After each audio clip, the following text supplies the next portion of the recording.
আসসালামু আলাইকুম বন্ধুরা, আজকে আমি আপনাদের সাথে শেয়ার করব নৈতিকতা, মূল্যবোধ ও সুশাসনের একটি খুবই সংক্ষিপ্ত সাজেশন, যেটি থেকে আপনি এই শেষ মুহূর্তে, বিসিএসের শেষ মুহূর্তে আপনি কিছুটা হলেও এখান থেকে কমন পাবেন এবং আপনার যে প্রিপারেশন সেটিকে আরও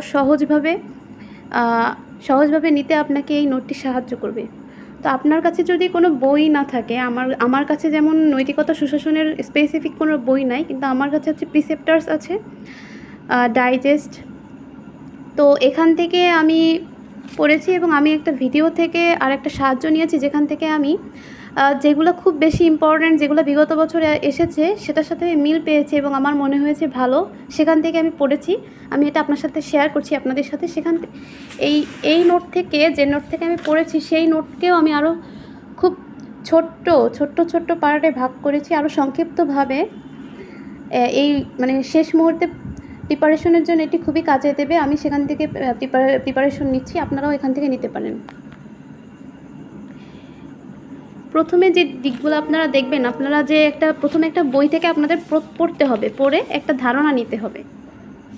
এই বই খুব বেশি টপিক এখানে নেই, অন্যান্য বইয়ের তুলনায় এটি খুবই সহজ এবং এখান থেকে মার্ক তোলা খুবই ইজি। এখান থেকে আপনারা যদি পড়েন অল্প সময়ের মধ্যে প্রিপারেশন নেওয়ার জন্য এবং মার্ক তোলার জন্য, প্রিলিমিনারি পরীক্ষার জন্য এই সাবজেক্টটা খুবই ইম্পর্ট্যান্ট।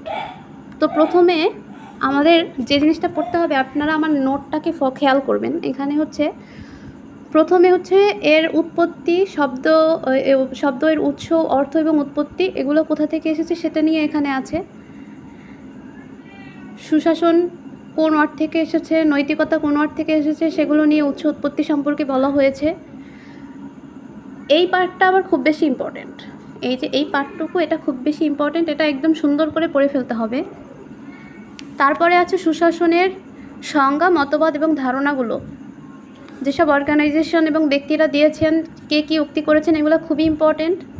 কে কয়টি এলিমেন্টের কথা বলেছেন তাদের সংজ্ঞার মধ্যে, প্রত্যেকটা জিনিসের, সেগুলো খুবই ইম্পর্ট্যান্ট, এখানে খুব প্রিসাইজভাবে আছে।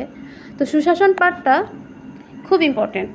সুশাসন এর সংজ্ঞা, সুশাসনের উপাদানগুলো কী কী আছে। তো বিভিন্ন মানুষ, বিভিন্ন অর্গানাইজেশন অনেক কিছুই বলেছে, তার মধ্যে থেকে যেগুলো বেশি ইম্পর্ট্যান্ট সেগুলো হচ্ছে এই যে ম্যাককার্নি, তারপর বিশ্ব ব্যাংক কী বলেছে, ইউএনডিপি বলেছে, কফি আনান বলেছেন, ইব্রাহিম গানবারি বলেছেন, জাতিসংঘ, তারপর মিশেল ক্যামডেসাস এবং IMF। এখানে আমি ভুলবশত কফি আনানের কথাটা 2বার লিখে ফেলেছি।